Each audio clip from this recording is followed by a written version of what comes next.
mics are going hot.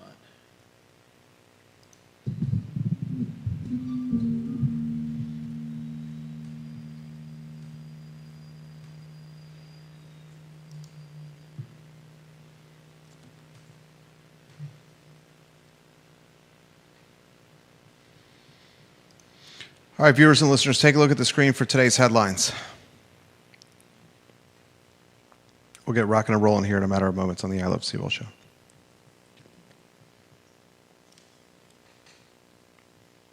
Let us know what you think are the headlines that most intrigue you today and why.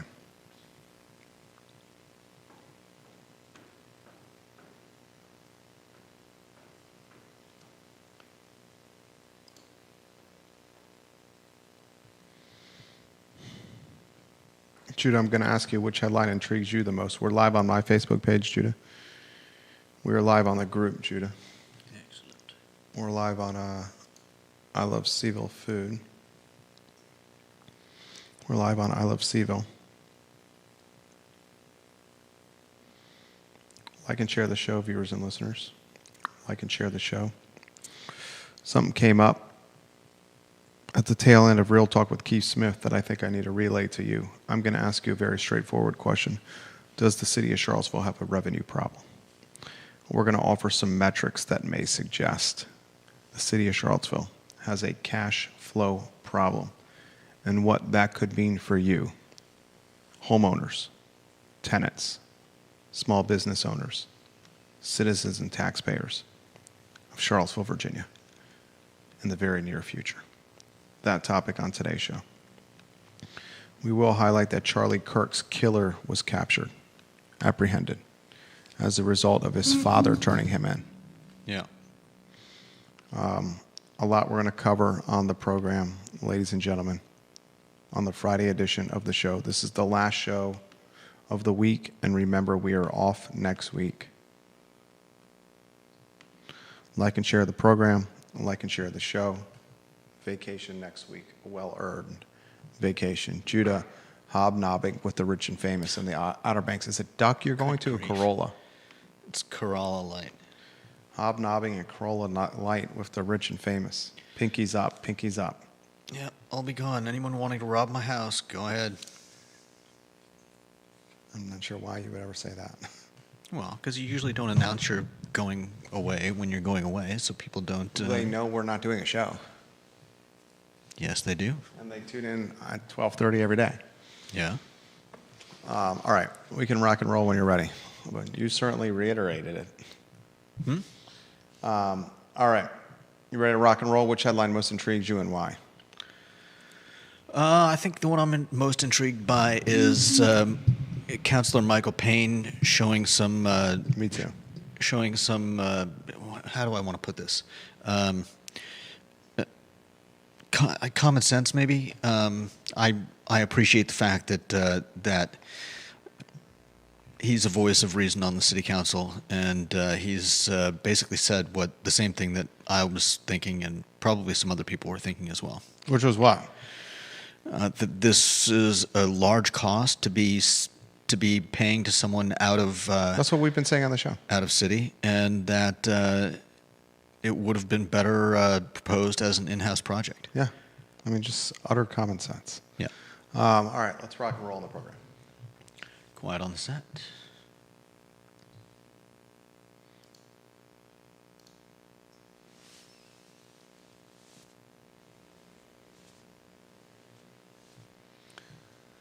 Welcome to the I Love CVille show. My name is Jerry Miller. Thank you kindly for joining us on a Friday. It's the last show of the week, and it's the last show, ladies and gentlemen, until Monday, September 22nd. All next week, the I Love CVille network is off air.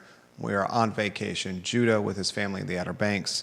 My family, my wife, our sons, and I, well-deserved R&R. We are back in the saddle on Monday, September 22nd with the I Love CVille network. A lot we need to cover on the show today, ladies and gentlemen. Michael Payne is opposed to taxpayer resources being allocated to a cleanup firm, a janitorial crew, basically, a glorified janitorial crew out of Louisville, Kentucky. We'll talk about that today. Payne says, hey, man, you got $1.2 million. Why don't we stimulate the economy and try to keep that local? Who's been saying that? Us, for one. Who's been saying that? Who said that first? We have the tape to back it up on the I Love CVille show. On today's program, ladies and gentlemen, we are going to talk city tax collection, tourism dollars, and housing values, and how Charlottesville, Virginia may have a revenue collection issue. We're going to talk on today's program about the William and Mary matchup, Saturday, 12 o'clock, ESPN. Does the fan base care? Does the fan base show up? This is more than just Jimmy's and Joe's X's and O's. This, ladies and gentlemen, is about the state of a local economy. That topic on today's show. Jason Noble, I can relate to you. He says it's the only podcast he's going to be listening to right now. He wants to stay in his local bubble with the darkness that is circulating on the interwebs and in life as we speak. In regards to the darkness, a father turned in his son. Yeah. Think about the position the father was in. In the end, the right move was made. But you talk about darkness, a father turned in his son. You talk about darkness, this morning 2 children and a wife awoke without their husband and their fathers. Yeah. You talk about darkness, a country divided. You talk about darkness, social media splintering the country. You talk about darkness, and you can fall down a trap of despair. This program, far from that despair. This program about our community and our focus to make it a better community for you and I, for our partners, for our team members, our friends, our colleagues. This program about leaving Charlottesville and Albemarle County and Central Virginia in a better place for our kids. A lot we're going to cover on the program. We'll give some love to Conan Owen, Sir Speedy of Central Virginia. Conan Owen and Sir Speedy of Central Virginia are who you call when you need any kind of enhanced signage, logo, business visibility from a marketing and tangible standpoint. Window decals, signage, stickers, direct mail, trifolds, pamphlets, lanyards, you name it. Darden School graduate, Conan Owen, locally owned and operated, Sir Speedy of Central Virginia. Meg Bryce, welcome to the broadcast. Rob Neal, welcome to the broadcast. James Watson, Curtis Shaver, welcome to the broadcast. Print, radio, and television, welcome to the broadcast. Bessie Nugent, love you, welcome to the broadcast. John Shea, Stephanie Wells Rhodes, welcome to the broadcast. Carol Thorpe, thank you for watching the program. A lot we're going to cover today. Judah Wickauer, studio camera, 2-shot. We welcome the jack of all wits, a trusted advisor and voice in this region we call Central Virginia. Where do you want to begin? Which headlines tickled your fancy? Which headline did not make our rundown should we discuss to start the program? I got a screenshot from Conan Owen. This was an intriguing one. This screenshot, ladies and gentlemen, from the University of Virginia College Republicans. And the University of Virginia College Republicans wrote a letter to interim President Mahoney and the UVA Board of Visitors, and they are demanding, their words, I'm going to read it, the College Republicans of the University of Virginia, we demand that those who have justified or called for violence over the past 24 hours as it applies to Charlie Kirk, employees of the University of Virginia, be held accountable. We demand that you discipline those who are employed by this university who have conducted this behavior. If this university cared about free speech or democracy, it would act, and that starts with your actions and leadership. We demand you hold accountable the university employees that spoke ill will, negatively, or said he got what was coming to him. And there's many in the university community that did just that. That's something that did not make our rundown. Another thing that didn't make our rundown on the Friday edition of the I Love CVille show is a tweet released by the Jefferson Council. This tweet released within the last 2 days. Ladies and gentlemen, fires free speech rankings, which focuses on the actual reality on the 257 college campuses in the country, suggests that the University of Virginia is falling down a ranking metric or mechanism on free speech in college campuses across the United States of America. UVA boasted a #1 ranking from the FIRE organization for their free speech environment last year, particularly due to UVA having a statement of free expression and free inquiry. But policy doesn't reflect reality these days, as UVA has dropped from 1 to 21.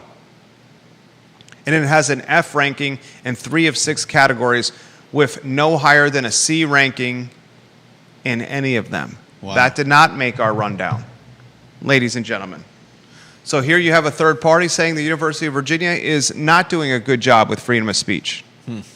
I find it interesting that the what was it, College Republicans letter mentioned. I mean, let's put it plainly. They're essentially calling for cancel culture. They want to cancel some. I'm guessing professors and other staff members, while also calling on freedom of speech. Now, I'm personally not a fan of cancel culture, but as Jerry has mentioned, I believe just yesterday, despite the fact that it's a free country and you can say anything you want, there are often consequences to the words that we speak. Free speech has consequences. Yeah. Vanessa Parko likes to mention that comment on the talk show in the comment section. You, the viewer and listener, your comments are appreciated. Make sure we're balanced correctly in the frames. I look a little taller than you. Maybe that's how I'm sitting. You're going like this. And I'm moving. I'll Okay, drop you that's down on a me little then. bit. College Republicans are calling on the University of Virginia with a written letter and sign to the president, interim, and the board of visitors that any of the professors at UVA, any paid staff at the University of Virginia, should be reprimanded, held accountable, their jobs at risk for their commentary as it applies to Charlie Kirk's murder. Those same college Republicans are suggesting free speech is not what it should be at the University of Virginia. There's a fine line here because it seems to be they're talking on both sides of their mouth. Yeah. If the University of Virginia staffers are to have Allowed. free speech, then they could offer commentary on Charlie Kirk's murder and where Even- they stand on it. Even if it's a Distasteful. despicable, distasteful And despicable. take. But on the flip side of the coin, there are consequences for said free speech, and someone else signs your paycheck. There is, because of the outpouring of despicable comments coming out recently, I've found out that there's somebody created a website. I'm not sure if I should say the name, but it basically it vets. People can turn in those who have made comments, and once their information is vetted, once their social media posts have been found and verified, They're doxxed. this website puts them on, puts their tweets, their whatever it is that On they've blast. posted on the homepage, showing the image of the social media, giving their name. I don't know that I would say it's quite doxing them. I don't think it's giving any information other than any that you couldn't find on their social media posts.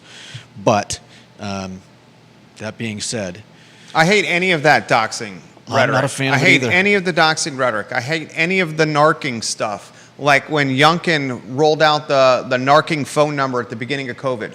Remember that? When it's like, narc on somebody that's doing something that we don't agree with Governor of Virginia on this phone number and leave a voice message. Not I a don't fan. like any of the doxing with the stuff that's on the subreddit, which of the businesses locally voted for Trump. I don't like Agreed. any of this stuff that's trying to dox or narc on people that are offering commentary on Charlie Kirk. agreed. It's a free speech world. Your free speech has consequences. Those consequences aren't doxing and narking, crowdsourcing intel on people who are offering free speech. But we have this dichotomy, we have this dynamic, we have this crossroads where the Jefferson Council highlights in the FIRE rankings that UVA's fallen from #1 to #21. That the University of Virginia has at best in the 6 grading categories C's for cats. That's at best. And in 3 of the 6 categories has an F. F is in Frank, failure. Yeah. That didn't even make our rundown today, ladies and gentlemen, of topics we're going to cover, but we relay it to you, the viewer and listener, because the show is about local. What did make our rundown is commentary that happened on Real Talk with Keith Smith this morning on the I Love CVille network. And I'm going to set a stage for you, the viewer and listener, for a troubling trend in Charlottesville City. This week alone, we learn tourism dollars, a Virginia tourism report that was released. You can find this tourism report, ladies and gentlemen, through Virginia Tourism. You can find it online. You can Google this headline. Tourism brought in nearly $1 billion to the area in 2024 from CVille right now. Visitors to Albemarle County and Charlottesville spent nearly $1 billion in 2024. That's the headline. A raise of almost 3.5% in 2024 versus 2023. The true story in this headline is the fact that Charlottesville City tourism dollars in 2024 versus 2023 were down 1%. A massive drop of 1%. And ladies and gentlemen, when the city is bringing in $402 million in 2024, a 1% drop is millions of dollars.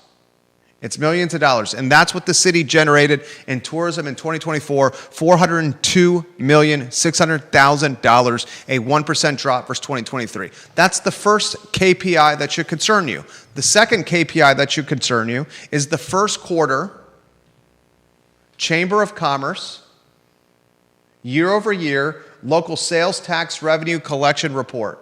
In the first quarter of this year versus the first quarter of 2024, City of Charlottesville, ladies and gentlemen, was down 2.53%. While Albemarle County was up 2 points, a delta, a spread of 4.5 plus points. So here's a second KPI that should concern you, right?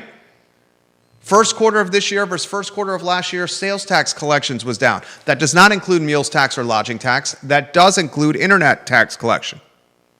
So tourism is down a point in 2024 versus 2023. The first quarter of this year versus the first quarter of last year, sales tax collection is down 2.53% in the city of Charlottesville. Neil Williamson tells us this morning that this coming week, the Chamber of Commerce will release the halftime report, the Q2 report. Judah and I are both betting that it's going to be down. We're both betting that it's going to be down because of what, Judah? You had a very compelling answer to this when I asked you on Real Talk this morning. Because very little has been done. Well, not little has been done. Nothing has been done about the issues on the downtown mall. We have not seen things get better. In fact, some would argue we've seen things get worse, especially in recent weeks. And as word gets out that the downtown mall is not a place to visit, that's going to affect the money that comes into the downtown mall, which is money that comes into the city, and is tax revenue. So, well said, Judah. So tourism in 2024 versus 2023 in the city is down 1 point. Sales tax collection in the city Q1 of this year versus Q1 of last year is down 2.53%. The second quarter report, the halftime report, is going to be released this week. I think we're all realizing that it's going to be down versus Q2 2024. Time will tell. We're off next week, so we can't address it in real time, but you bet your bottom dollar it'll be one of the first things that we talk about when we're back in the saddle, ladies and gentlemen, on Monday, September 22nd. Compounding this point of concern is this. I learned from Real Talk with Keith Smith, and Keith Smith, who's been in the real estate game since 1987. The man knows real estate like the Pope knows holy water. The man knows real estate like Judah knows denim in the summer. The man knows real estate like turkey makes me drowsy on Thanksgiving. Charlottesville City, 2024, Judah, 2024, housing, all product type, new construction, existing construction, detached, attached condo. All product type in 2024, the median value for units sold, 296 of them in the first 8 months of this year through August, 530,000, the median value in 2024, 296 units sold. In 2025, the same time period, the first 8 months, median value dropped from 530 to 505, a 4.7% drop. Units dropped from 296 to 284. So I need you, the viewer and listener, to understand what's going on. Median values in the city of Charlottesville from 2024, from January 1 through the end of August, 530,000 for units sold. From January 1 to the end of August in 2025, median value 505,000, a 4.7% drop. So your key performance indicators that are your revenue generators for your city of Charlottesville budget, tourism down 1%. 2023 versus 2024. Sales tax collection in the first quarter of this year down 2.53%. 2024 Q1 versus 2025 Q1. Median values of your homes, $530,000 through the first 8 months of 2024, $505,000 through the first 8 months of this year. You can all find this data publicly available anywhere you want. These are the drivers of the budget for Charlottesville and how it maintains its roads, the money it allocates to its schools, the allocations it can do for celebrations like the 50-year anniversary of the downtown mall, what it can pay its staff, what it can allocate to affordable housing, to nonprofits, how it runs its budget. Its budget's just under $300 million, the yearly budget for the city of Charlottesville. So what does this mean for you, Judah? What does this mean for me? What does this mean for you, Sally, and Christoph in the back? Well, the city's going to have to either cut line items out of its budget. Charlottesville does not do that. It doesn't cut. Or it's going to have to figure out a way to generate incremental revenue. And if assessments are down, because assessments are tied to values and closed units and what those units sold for, if assessments are down, assessments aren't going to be a driver of incremental tax collection because they're not going up.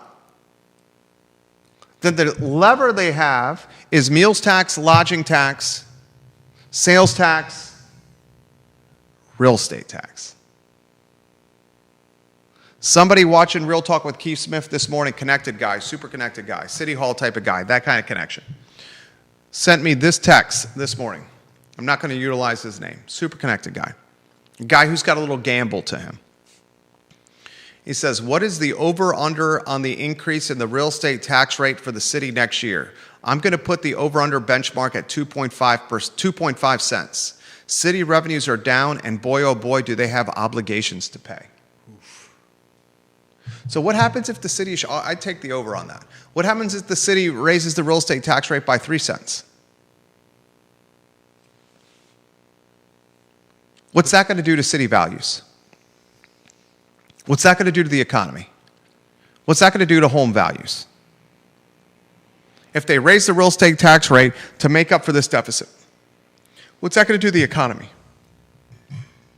What's that going to do to low-income families? What's that going to do to the people that are on the margin? What's that going to do to the people that are middle-class people that can't afford food? What was the stat you did the other day? It was over 50% for Charlottesville. I'll see if I can find it. Food insecurity? City of Charlottesville. What's that going to do? Here we go. Rising food costs are putting nearly half, 45% of Virginians into debt, and the challenge is even more pronounced in the Charlottesville area. The survey finds for families with kids in school, that percentage rises to 52%. Numbers show Charlottesville with the third highest cost of a meal in the Commonwealth. And I could go on if you want, but there are other stats. When do we have the wake-up call where it's enough already? When do we have the wake-up call and say maybe we shouldn't be allocating $1.2 million to a elevated, glorified janitorial crew out of Kentucky to clean the downtown mall? When do we have the wake-up call on the housing ordinance, on the homeless ordinance, the camping ordinance? When do we have the wake-up call that governance shouldn't be through a lens of socialism and activism, but instead should be through a lens of practicality and a dose of reality? When do we have a wake-up call where those who are on the dais realize they don't need to kowtow to 200 and some activists in our community, 240 houseless in our community, and are instead responsible for the 45 or 46,000 residents in this community that are begging and screaming, that are imploring, that are on bended knee, Bryan Adams style, asking for help.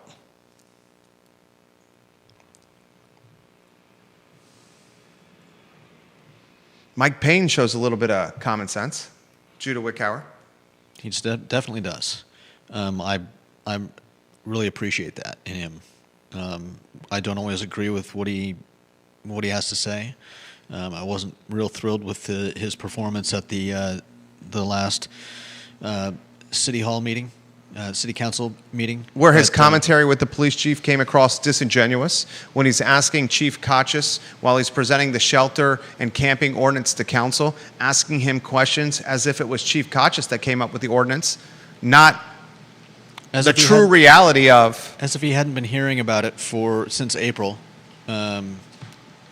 The questions definitely sounded like this was the first time someone had ever brought it up in his presence, which, to be fair, could be true.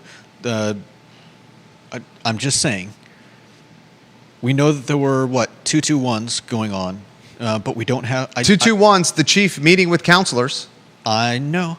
I'm just saying I don't have any direct evidence that Michael Payne was in one of those. It's doubtful that he wasn't, but Hell of a benefit of the doubt. let's not spout facts that aren't facts. Okay. But Chief that Kachis being- said in that meeting, that I being met s- with all you counselors. That being okay, that's fair. That being said, and besides the point, I appreciate what I'm reading here about his response to the block by block Kentucky.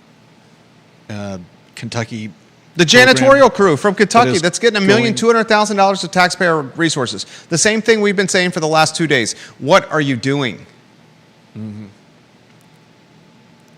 What are you doing? Keep it local. Generate the economy. There's an individual in Charlottesville City that deserves more attention and heat than right now just about anyone, and it's the Director of Economic Development, Chris Engel. That man should be in the hottest of chairs. Hotter than Tony Elliott's. Chris Engel. Albemarle County is eating the lunch economic development when compared to Charlottesville City. And I bet I bet that'll change, not for the better in Charlottesville's favor once Home Depot has fully taken hold. I know I know they've had their opening, but once that becomes a part of the landscape, that's going to, I believe, generate a lot as well. 100%. And if they can fill the old Red Lobster spot, start bringing more business to that to what's left of the mall. 100%. Viewers and listeners, let us know your thoughts. Relay your comments live on air. I'll mention them on the water cooler of content and conversation in Charlottesville and Central Virginia, the I Love CVille show. Houston, we have a problem. Houston, we have a problem. And for those that are activists locally, that your activism is rooted in housing affordability or in equity, or your activism is rooted in pedestrian and bicycle safety, there's a story that's out there today that City Manager Sam Sanders faced a death threat. It wasn't quite a death threat, but it was. I'll set the stage. For you to downplay this is disappointing. Someone called Sam Sanders, left him a voice message. I believe this person from Arkansas Yes. left Sam Sanders a voice message, the city manager, about how he handled About arresting Kevin Cox. And the pedestrian crosswalk that he chalked on a city road. And he basically told Sam Sanders to off himself in a voice message. Sam Sanders has released that voice message to the police department. They're investigating the threat. This moron that left the voicemail left his phone number on the voice message. Not his name, but his phone number. I believe they tracked it to AT&T, the phone carrier, and now they're subpoenaing and investigating AT&T to figure out who this guy is. Meanwhile, somebody actually just got on the phone and called the number and Yeah. talked to the guy. Right. And the This guy's is not the sharpest knife in the drawer. Yeah. That's Free speech has definitely true. consequences. Free speech has consequences. You can't call from Arkansas and threaten the life of a city manager in Charlottesville, Virginia, and skate free without consequences. You can't at the University of Virginia do jumping jacks and celebrate the murder of Charlie Kirk without having consequences. And to Charlie Kirk's point, some of the stuff he said attracts attention. And that attention has consequences as well. I'm not sure I like the territory you're getting into. Okay. Topic for a different show. Consequences.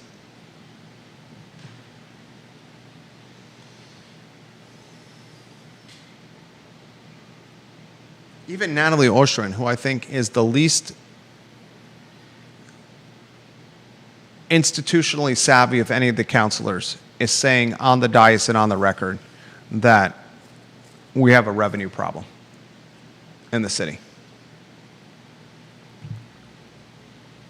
And that revenue problem impacts everyone. It's going to impact tenants when real estate taxes are increased. It's passed down to them. Homeowners, business owners. It's going to impact housing affordability. It's going to impact bicycle safety, pedestrian safety. It's going to impact any of the line items where the city is spending money upon or allocating to. All of them will be impacted. Houston, we have a problem. The Q2 sales tax report released next week by the Chamber of Commerce. We will follow it very closely. Anything else you'd like to add on this topic? And then we'll get to some comments, ladies and gentlemen, on today's talk show. Judah Wickower, you have the floor, my friend. Don't know that there's a whole lot that I have to say, though I did recently read that Virginia schools in general are having an issue where a lot of people thought that the homeschooled, the children that have left the public schools to be homeschooled in the last year or two would eventually come back. But they're not. But they're not. Yeah. And that's going to affect how much money goes to city schools. Because the county state schools contributes based on enrollment. Yeah. The state contributes based on enrollment. Private school enrollment is upticking. Weldon Cooper has indicated that public school enrollment locally will drop. The Commonwealth contributes financially to public schools based on head count. Schools are going to face a budget deficit, and the jurisdiction that contributes its funding, primarily the city, is also facing a deficit. Yeah.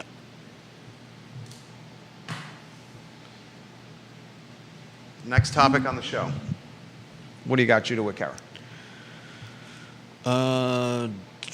Chamber of Commerce Q2 retail, is that just... We talked that. Okay. Payne opposed to the Kentucky cleanup crew. Talked that. William and Mary then. Saturday, who shows up for this football game? William and Mary, nondescript opponent. Virginia loses to NC State. It's a 12 o'clock kickoff. It's an out-of-conference game. How many people show up to this 60,000-plus seat stadium? And when we talk tourism down and sales tax collection down and meals tax down and lodging tax down, and we talk the headwinds of the houseless, perceived safety in business districts in the city, we should also include the fact that this football team over the last 3 years has the least amount of victories in all of power football and is struggling to fill Scott Stadium for 7 critical home football games a year. Yeah. That's a part of this as well. Tourism dollars. This is very much a part of it. Compound that, the struggles of basketball over the last few years. This is very much a part of it. Programming notes. We'll give first the Vermillions, John and Andrew Vermillion, Charlottesville Sanitary Supply. The Vermillion family is 5 generations strong in Albemarle County. The Vermillion family, their business, Charlottesville Sanitary Supply, is 3 generations strong. It's online at East High Street. It's online at charlottesvillesanitarysupply.com. Its storefront is on East High Street. Charlottesville Sanitary Supply is who you contact for your sanitary supply needs. Ladies and gentlemen, the Vermillions are honest, men of integrity, of communication, of knowledge, a mechanic on site to fix your pool robot and your vacuums. Charlottesville Sanitary Supply, 61 years in business. Some of the best of the best. The programming note, next week, vacation. Judah, his family, Outer Banks. My family, R&R. Back in the saddle a week from Monday. We close with this. I pray for hope and patience and kindness and empathy for our country. That we embody these qualities and not the callous, cold, chilly temperament birthed from doom-scrolling social media. The desensitized movement that's happening in our society because we're seeing content or reading content online that is divisive or depressing. Still very proud to be an American. Some days more so than others. Judah Wickhauer, Jerry Miller, the I Love CVille Show. So long.